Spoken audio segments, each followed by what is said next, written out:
Fog number 120 is Petero Civoniceva. Petero, quite rightly, is considered one of the greats of the game. A three-time premiership-winning player with the Brisbane Broncos, Petero played 309 NRL matches with both Brisbane and Penrith. In 2007, Petero was named among the best 20 players to have played for the Broncos. The same year, he became the 8th player to play 200 games for the club. In 2009, Petero broke the record for the most test matches played for Australia by a forward. He went on to play 45 tests for the Kangaroos, as well as captaining his native Fiji at the 2013 World Cup. Petero is in elite company when it comes to the Origin arena, playing 33 games for Queensland, being named in the starting side 32 times in those games. To honour his legacy to the game in this state, the Queensland Cup Player of the Year is awarded the Petero Civoniceva Medal. Well, Petero, thanks for your time. What does it mean to you to be in this elite group of Fogs?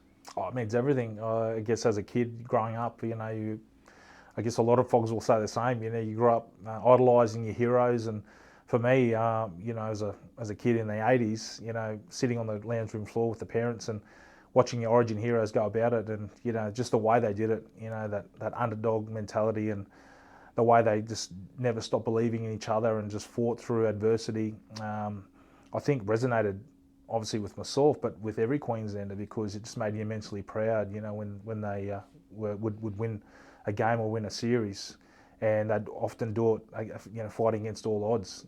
So for me, to get that opportunity to wear the jersey. And to play for such a long time and have a long career in the maroon jersey was something that obviously I dreamt about, as a kid. Well, you wouldn't remember arriving on the Redcliffe Peninsula as a young boy, 1 year of age, born in Suva, arriving in Queensland. What was it like growing up in Redcliffe? Well, it was a great place to grow up. Obviously, it was a rugby league heartland, and we see that currently, with the way the Dolphins have emerged, as a new club in the NRL. But I guess the folklore of what the Redcliffe Dolphins was all about, started, so long ago in those early days, and it's a working class town, and was a big part of the community, was the Redcliffe Dolphins team. So, even as a young fellow, I remember in primary school, kids talking at school about, going to watch the Dolphins at Dolphin Oval, and it was a huge thing. Obviously it was the showgrounds back then, Redcliffe Showgrounds, and then on to Dolphin Oval. But and then to get that chance as a young kid to go to my first Dolphins game, I mean, that's where I guess your eyes get opened up to what this is, and all of a sudden, you're talking to other kids that play for the Dolphins, you want to play, and so that's where I guess that love for that club really started in those early days as a primary school student. When did it become serious for you, or when did you start to realise that you had the ability to maybe make a career out of playing rugby league? Yeah, I as much as I loved playing footy, and I loved the school footy, I loved playing their junior footy at the Dolphins. Probably wasn't until sort of mid-teens, when I started to sort of realise I could actually make a go of this. At that time, it was all about just having fun with your mates, and that was what all it was about, and it's what it should be. But then obviously, as you start to, climb the ranks in terms of, rep teams starting to get announced and things like that, you're hoping, fingers crossed, that you'll get named in a side. For me, it came a bit late, but in saying that, all of a sudden your eyes get open to the opportunities that could arise if you're able to sort of make it. And obviously for me at that time, it was just wanting to play for the Dolphins in the Q Cup, and then progressing on to the NRL. I mean, that was a long off dream for me at the time, it felt, but I knew that if I just kept hanging in there, that hopefully someone would see me and I'd get a start. When did someone see you from the Broncos? How'd you end up there? Yeah, I think it was just the off chance. I was playing in a schoolboy carnival, and Cyril Connell, the great man, was at a carnival, and I think pretty much the following week came out to our house at Redcliffe on Anzac Avenue, and knocked at the door, and came and had a chat to Mum, and it was fantastic to have Cyril in at our house and having a cup of tea with Mum and myself, and he just discussed the opportunity around sort of coming across to the Broncos. And for me, it was, everything I dreamt of in terms of, thinking that I just wanted to get there, but just thought it was probably going to be too far off. And I was happy at Redcliffe, but just the allure of thinking that I'd be going to a club that I loved, and then hopefully achieving everything I wanted to do was very exciting. Well, you were back then, weren't you? And you played nearly 40 games in the lower grades at the Broncos, which in modern terms seems a hell of a lot. Yep. What was it like for you as you were trying to make your way? You're starting as a centre, playing 39 odd lower grade games before you were given an opportunity. Yeah, well, I was in the centres, before going to the Broncos, but I think a discussion with Wayne and. I had Stevie Calder was our coach there at the Broncos at under 19 level, so I played Colts and then obviously into reserve grade with Ivan Henjak. But I think they could see that I was obviously made more for the forwards. I actually started to dabble a bit in the second row and playing a bit of lock forward, so I like being in the middle and was slowly getting accustomed to playing there. So. For me, it was pretty daunting. Obviously, you come in and you're playing an under 19 level. It was a pretty stacked Colts team, Broncos Colts side. We went through that season. I think only dropped maybe 1 or 2 games, and Darren Lockyer was a part of that team for maybe 1 game, and then was taken straight up to reserve grade. The rest is history. But it was an amazing insight into how the Broncos work at that early level. Playing Colts and then obviously progressing into reserve grade. So reserve grade was a different beast. I mean, you're battling with so many of those top senior players, and at many stages there I probably thought it was going to be beyond me, but luckily for me, I mean, there was, unfortunately for some, it was an injury or someone didn't get selected or player didn't get selected, and all of a sudden you can see the door starting to open up, and I got a shot in 97, I think it was, maybe playing off the bench in a first grade trial. And then you made your debut in 98 at ANZ Stadium out at QAS sporting facility as it is now against North Sydney in a thumping win. Yeah. What are your memories of your first grade debut? Yeah, I mean, I just remember the nerves, and Wayne had seen me playing a trial match against, I think it might have been the North Sydney Bears, South Sydney Rabbitohs, and played well. That was I think it was up in Bundaberg, and had a chat to me about there's potential that I'm going to get a shot in first grade. So again, I was just, it was a bit surreal, really. I didn't think I'd ever have this conversation, and especially with Wayne, about potential of playing first grade. So I actually got injured in that game, and he brought me in against North Sydney on the bench, and yeah, you never forget that moment, going to training for that first week, knowing you're playing first grade and seeing your heroes, you're amongst, obviously, I'd been at the club for a couple of years before that, but, to be in that moment with Alf and Kevin and all the Broncos greats at that time was amazing, and just that week went so fast, but I'd never forget the nerves driving from Redcliffe with the family, mum and my sisters across, and my girlfriend at the time, Bonnie, who's my wife now, obviously, but just the nerves of just not wanting to make any mistakes and just wanting to have a good game. And I mean, the rest is history. The boys, it was an amazing performance playing against Billy Moore and Gary Larson, I guess, 2 of my Origin heroes. And to do it the way we did and in my first game was pretty special. Yeah.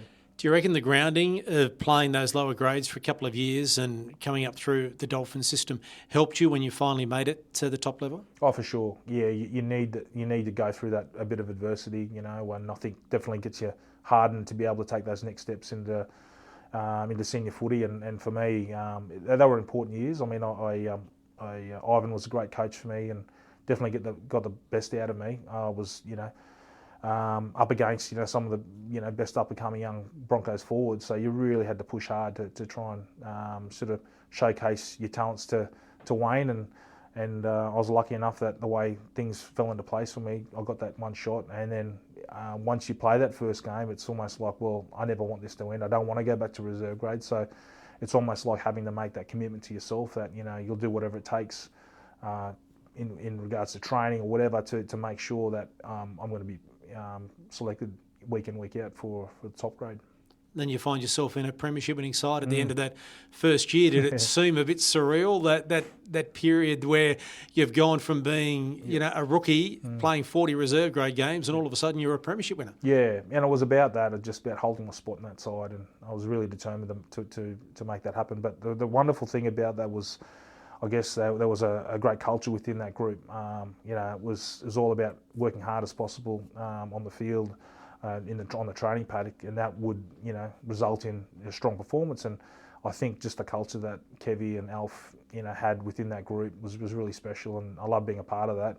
But again, it was just a matter of just hanging on for life and death to try and secure a spot on the bench. And I was lucky enough that the way things transpired, I was able to hold my spot right up until grand final day. And again, those moments that you pinch yourself about. I remember sitting at home in Redcliffe watching grand finals with my parents, and then to think 5 or 6 years later, here I am, running onto Sydney Football Stadium against the Bulldogs, and again, what a day, and the way the boys played, and to be a part of that was very, very special. Well, that's a high, but then I suppose the game has a way of, biting back. You missed the 2000 grand final with injury. How disappointing, or what impact did that have on you? I think having the highs of, getting a grand final in your first year was it's almost like, nothing can beat that. And you just think things will roll on. And unfortunately, in 99, I got halfway through the year. I broke my arm, needed surgery, so I missed the remainder of that 99 season. Started 2000, thinking, okay, this is it. I'm going to be able to pick up from where I left off in 98. Again, got halfway through the year, broke my arm again, sort of partway through the year, and I ended up, I knew exactly I broke it, so I ended up finishing the game. I got in the sheds afterwards, and I knew what the doctor was going to tell me. It was broken again. So it was really disappointing then to not feature in the rest of that year. And obviously the boys went on to win the grand final in 2000. So it was a hard one. But it's saying that, obviously extremely proud of being a part of that group. To do what they did, and obviously Kevy leading us to that grand final victory in 2000 was very special for the club. It was so early in your career too, Petero. Do you think, looking back on it now, that having that high in 98 and the low there in 99 into 2000 helped you, because you hadn't played Origin at that stage? The best of your career was yet to come. Was that time of those broken arms and missing a grand final, do you reckon that galvanised you to what you became? Yeah, most definitely. Yeah, it... I guess that led to that burning desire. I wanted to get back up there again. I wanted to reach those heights, and obviously Origin was spoken of, and sort of 2000s, in year 2000, at the start of the year especially, my name was sort of thrown in there into the mix of possibly being a future Origin player. So that was definitely a carrot that was there for me. So finally, getting back into the swing of things in 2001. That was a goal that I set for myself, was to play first grade and then hopefully, put myself in contention for State of Origin 2001. Well, you did that. You got selected. What are your memories of finding out you were becoming a Queensland State of Origin player? Yeah, well, it was a challenging time for Queensland at that time. I mean, we'd been beaten badly in 2000. I think it was a record score. The Blues... Obviously, they did a post-try celebration, and I think for all Queenslanders watching that series, I'll never forget that. And it was an embarrassing moment for the game, and in that, I don't think any of us ever foresaw that, would get to that stage. And I think the selectors, had to go a different route and go with a new bunch of players. And I guess I was lucky. I was one of 10 debutants in that 2001 series, and that first one, game one here at Lang Park. It was an amazing moment. I think for us all assembling, we knew the gravity of the situation, and that it was really on us to right the wrongs of 2000 and win this 2001 series. So with that, I mean, that nervous energy, I think we're really excited. The fact that we get to live out our dreams and pull on a maroon jersey, a jersey that we'd grown up to love, but look, we knew that it was going to take a lot to win that series. Well, how would you like to be the owner of one of these? A Fogs Authentic Game Ball signed by Wally Lewis at the 2023 Wally Lewis medalist Reuben Cotter. Now, all you have to do is subscribe, like, and drop a comment below. And each week, gentlemen, we'll be giving away one of these footballs to one of the viewers of the Fogs Queenslander podcast. Well done.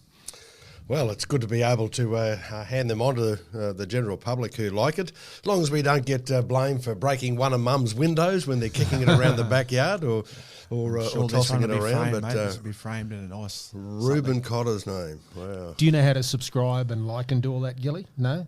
We can help you, mate. We can help Yeah, help me out, fellas. The two daughters can help him out. So we have one of these to give away each week until stocks run out, until Wally gets sick and tired of signing them and Reuben Cotter disappears. But just subscribe to our channel, Fox Queenslander Podcast. Write a comment below and click that like button. Everyone goes into the draw, and we've got one of these to give away each week. Do you remember much of that game? Or is like a lot of fogs, certain games become blurs, but surely that first game, that first week, what are your memories? Well, I think it actually went back to when I was a schoolboy. I used a schoolboy pass to watch my first Origin. I came, I think it was on a few families from Redcliffe, caught the bus and train in, and I remember sitting on the Milton end on the terraces, and I was just in awe. I just couldn't believe I was actually sitting at Lang Park watching, my heroes running around against the Blues, and those memories for me, I sort of went back to those memories, throughout that first week, because again, I just felt so lucky and privileged to be in this position. I was with, a couple of my good mates who were making our debuts together, but we knew that there was something to play here. We needed to win this, and that nervousness of being in camp, it was a great camp. I got to my first taste of what Origin camp was all about, and certainly we enjoyed ourselves for the first day or two. But after that, we knuckled down and really prepared well to win. And I think getting to run out on Lang Park for the first time, I could just remember the noise in the dressing rooms, and it was deafening. And then when the door opened up for us to run out, I'll just never forget the roar of that crowd. And I actually ran down to that Milton end, so it was great. For me, it was a bit of a surreal moment to think, it was a few years before, I was sitting there with my schoolmates, and then I was on the dead ball line ready for kickoff. And again, never forget that moment, seeing that ball sail in the air. And I think Webby took that first carry, and then we were into it. Well, 32 matches later, you finish your career having played 33. Looking back over that time span, it's an extraordinary record for anyone, but let alone someone that plays in the position that you play. How do you look back on that time as a Queensland Origin player? Yeah, I guess one with extreme gratitude of being given the opportunity, and I think once you get your first taste of a Queensland jersey, I remember sitting on my bed and looking at it and just thinking, I never ever thought this would happen. And so that was the driving factor for me. Every pre-season I rolled in to the start of every NRL season, it was always thinking that I'm the current holder of this jersey, and I've got to do whatever I can do to make sure that I hold on to it. And so that was it. That was my motivation year after year, and I just love playing for Queensland. And I know what it means to Queenslanders. If you give it respect and you play with that pride and passion that all the great fogs have gone before you have done. If you can do that, Queenslanders will support you and they'll get behind you. And I found that throughout my career. I was really lucky, and obviously got to play with some of the game's greats. But to be there in the middle of the pack, it was my favourite place to be. Right in the middle, and I just knew that if you work as hard as you can for this team, that we'll get the rewards. And I was lucky to do that on so many occasions. Two-time premiership winner. You've played, 45 tests for Australia. You also represented Fiji. But as a Queenslander, is there a greater moment than running out with that jersey at Lang Park, Suncorp Stadium in an Origin match? Yeah, I guess, playing for your country is the highest honour for me. I mean, and for me, being a migrant to this country, this great country, and then to wear the green and gold was something very special. Again, like watching those great Origin games, watching those grand finals at home on the lounge room floor. I remember getting up at 2:00 in the morning, watching the great kangaroo tours into the UK. Watching Wally and Gino and the greats do it for Australia. So getting to play for Australia was a huge moment for me, and I guess justification for my parents, the decision they made to come to Australia, to see me wear the green and gold was special. But again, going back to Origin, I mean, just those great memories as a kid, going to school the next day, just walking that bit taller because the Queenslanders defied the odds, through injuries and whatever setbacks they were in the game. they found a way to win. And I think, pulling on that jersey was something very special. And, you never wanted it to end, that's for sure. Where does the 2006 premiership success sit with you? Every premiership obviously is special, but what are the memories of 2006? I think for me it was pretty much towards the back end of my career, and I think at that time, as you start to get a bit older, questions get asked, about your performance. So, obviously your focus is being consistent week in, week out. But, as soon as you start to drop your standards a bit, I mean, if that's the case, you certainly get questioned about, your age and your longevity and whether you've still got what it takes. So for me, 06 was a challenge in that, knowing that I was getting towards the end of my career, but in that we had a great group of players at the Broncos at that time. We had a belief within ourselves, and I think for us, getting to the finals was the biggest test for us. But then I think it was maybe a semi-final against the Bulldogs down at Sydney Football Stadium, where I think we were close to being 20-0 down at half-time, and somehow we found a way to get back in that game. Well, Sean Berrigan scored a great try and ran the length of the field, and that was almost the moment that gave us that confidence that, we can do this, we can go all the way. And it was a great win, and I guess, we went up against Melbourne Storm, who were regarded as the favourites to definitely win that 06 game. But again, we just had something within ourselves that we wanted to play for each other, and obviously Shane Webke's last game as well too. So we really had a lot to play for. We wanted to prove a lot of doubters wrong, and also to want to send a big fella out a winner. But again, we had a great group, and we had a great bit of belief that we could go on to win it. And it was an amazing moment, and really capped off for me, what was all about. You work so hard during the pre-season to get there to a grand final, and then you think about all those bumps along the way and the good times and the challenging times, but then to be there and to win it was very special. And then 12 months later, you're packing up to move to Penrith for 3 years. Yeah. That experience, something that wouldn't, I would imagine, have been on the radar of a young bloke sitting at Redcliffe watching footy growing up. Take us through the move to Penrith. Yeah, it was a bit of a challenging time there. I guess the club wanted to go in a different direction, and for me, I mean, I was keen to finish off at the Broncos, but unfortunately, with salary cap constraints and things that go on, it wasn't meant to be. I was very lucky though, because it was so late in the year that Penrith saw, I think, Craig Gower go. For me at that time, but the only place I could really go was to the UK. And but as I said, Penrith reached out. Craig Gower had gone to the Super League and then had a spot open. And with my wife and Bonnie and the 4 kids, it was all about just trying to stay together and keep them close to home as much as possible. But Penrith was the only place, really, only option for me. So I was really fortunate to get a spot down there, to be honest. And I mean, I went from one proud community in Redcliffe, and obviously Brisbane being so proud of the Broncos, but then going to Penrith, it was almost the same. I mean, that so much of the community was so passionate about that football side, so there was a lot of expectation. And for me, I definitely felt that pressure. I knew that I was coming down with a reputation, but also I didn't want to be seen to be taking the spot of a younger player. So I knew those questions were going to be asked of me. So that's what I guess inspired me, drove me, especially in those years in Penrith, to prove to people that I was here to play my best footy for the club and to represent Penrith really proudly. Well, you managed 74 games there. Finish your career with Brisbane. How important was it to have that one last year with the Broncos? And you played 20 games in 2012. You talk about, the back end of your career in 06. You're still another 6. You're only halfway through your career, really, at the top level. So to play over 300 games of NRL, and let's not talk, if you throw in test matches, you're talking close to 400 games as a front rower. Yeah. It's extraordinary. How did you do it? Yeah, I just think it just came down to really just wanted to try and push myself as hard as possible, try and get the best out of myself. And I think, whenever there's a bit of doubt, you always think, well, I can use this. It can either deflate you or it can actually, push you on to greater heights. And I think for me, that's how I used a lot of doubters, comments around, am I too old to keep going? But, for me, I just use that as motivation.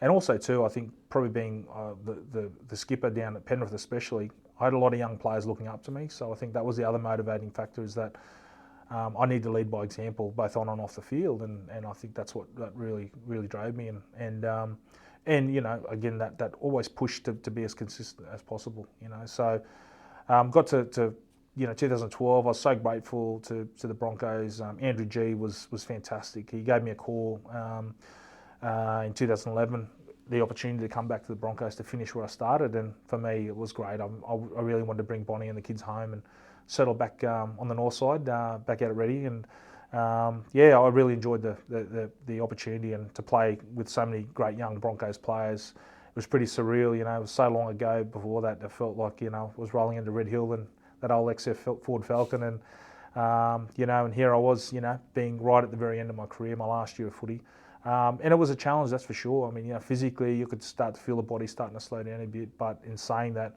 you had so many great young players, you know, Gillo and all the Andrew McCulloch and so many great young players there that I just knew that I, you know, had to be my best every week for them, and I was lucky enough to get through that season, and I actually questioned whether I should play Origin that year. I in my head, I just probably felt, look, is it time to now hand the jersey over? Obviously, Matty Scott and Dave Shillington, we had some amazing young front rowers sort of coming through, and is it time to hand the jersey off? I had a quick chat to Mel, and Mel put my mind at ease straight away and just said, mate, I'm going to pick you, but I need you to do a job for me, one last job. And having that, you know, confirmation from him, you know, gave me all confidence that, okay, I just need to push as hard as I can to get through this last series for Queensland, and I'm so grateful that he saw that in me, because you know, that series was amazing, and you know, to be in that last match and Cooper Cronk kicking that field goal to sort of exit out of Origin as a winner was something very special. Then how important was it for you, after having all those Origins, premiership success, test matches, to play the next year with Redcliffe? Yeah. What did that mean to you? Oh, I meant everything. You know, I don't have a footy career if it's not for the Dolphins, you know, and there were so many great people that were part of those early days of the Dolphins. I mean, there were times there where I think I made a schoolboy rep team or something like that, and you know, Mum was a single parent at that time, really struggled to get me there, but the Dolphins were amazing. You know, they'd, you know, throw the hat around, do a few raffles, and they'd get me on my way. So those sorts of things you never forget, and I'm so grateful to that club for what they did. And I remember when Des Webb, who was the president at the time, signed my release clause to go to the Broncos, he said, mate, you promised me you'll always come back to the Dolphins and have one last year. So that always, I never forgot that. And even at that age of, what I was, 36 or 37, I just thought, you know what, I'm going to see this through. I'm going to go back and have one last year with Redcliffe, because I felt physically I could do it. And also too, I just wanted to sing the old Dolphins team song one more time, really. So yeah, it was a wonderful way to finish my career, just back where it all started, pulling on the Dolphins jersey again. And it was tough. I was up against some great young players, and geez, that year especially, I mean, Mackay had, I think, Jason Tomalolo, and yeah, I just had so many great players. Ethan Lowe, I think, played for the Pride.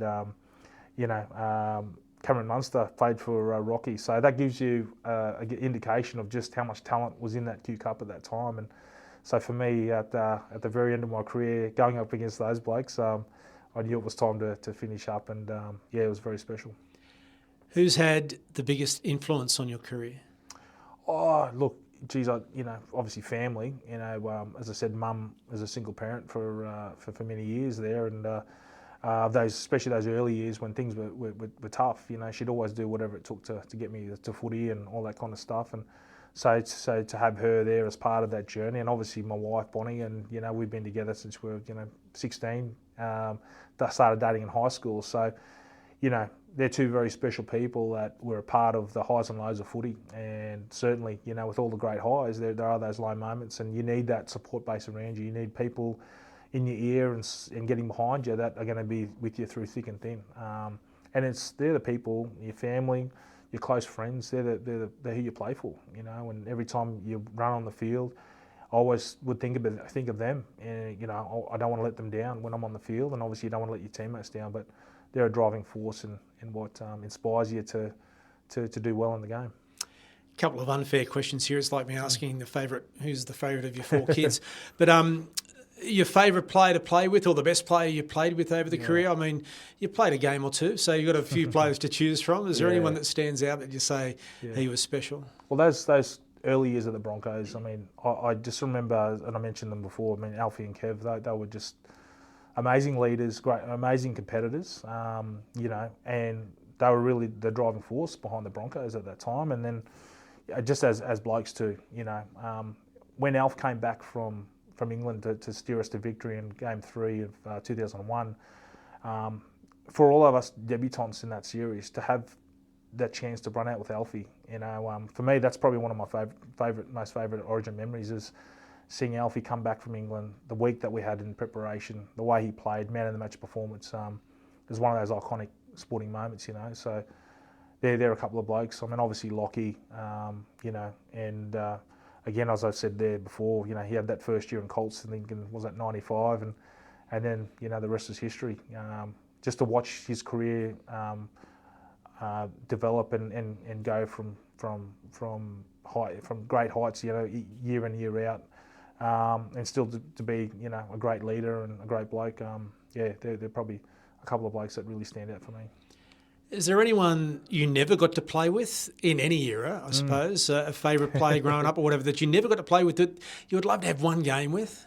Oh, geez, I mean, I love the Origin teams of the 80s. I mean, I would love to have been out there with, you know, Bobby Linder. I mean, he was someone that you know, again, we talk about those great heroes of Origins, you know, and there were guys there that obviously got recognised a lot more. They're quite prominent, but there were those toilers, those blokes that just week in, week out, you knew would aim up, and you know, Gary Larson, Billy Moore. I mean, there were just some great heroes for me, you know, growing up. But Bobby was a favourite, and then obviously, you know, Stevie Walters and all those greats. You know, I think of Origin. That's my era. I can see those great teams of the 80s and early 90s.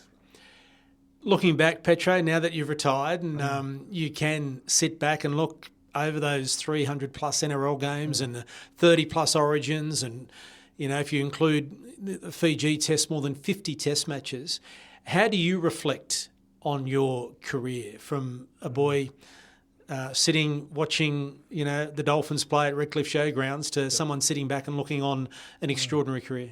Yeah, extremely grateful. You know, I'm so grateful to the game. I love rugby league. I love what the game means to the community.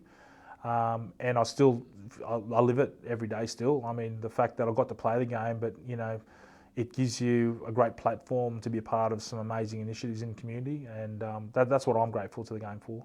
I think if you love and respect the game and you play it as hard as you can, people will see that and they respect you for that. So although I'm 10 years out of the game, I'm still very fortunate that, you know, there's still lots of opportunities because of this game, especially in the community. Whether that's here in Queensland, I work for Deadly Choices. I've been with Deadly Choices now for the last 5 years. I love that program. And then the work I do with the QRL, the NRL, and then obviously a lot of my work now developing Rugby League in Fiji. It's all because of this game. This game has given me so much, and so that's what I'm so grateful for. Petero, thanks for your time. Cheers. Thanks, mate. Thanks for watching this episode of the Fogs Queenslander podcast.